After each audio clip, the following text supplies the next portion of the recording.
ఆంధ్రప్రదేశ్ ప్రభుత్వం కీలక నిర్ణయం తీసుకుంది. బీసీలకు మరోసారి చేయూతనివ్వాలని భావిస్తోంది. ఎన్నికల సమయంలో ఇచ్చిన హామీ మేరకు బీసీ కార్పొరేషన్ ద్వారా వెనుకబడిన తరగతుల వారికి జీవనోపాధి కల్పనకు స్వయం ఉపాధి రుణ పథకం అమలు చేయనుంది.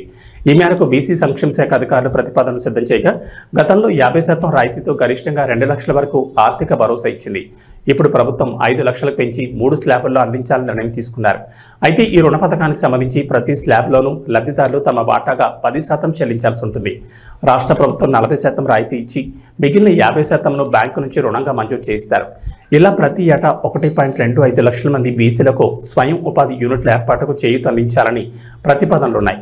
దీనికోసం లబ్ధిదారుని వాటా, ప్రభుత్వ రాయితీ, బ్యాంకు రుణం కలిపి ఏడాదికి 3,000 కోట్లు ఖర్చు కానున్నట్లు అధికారులు అంచనా వేస్తున్నారు.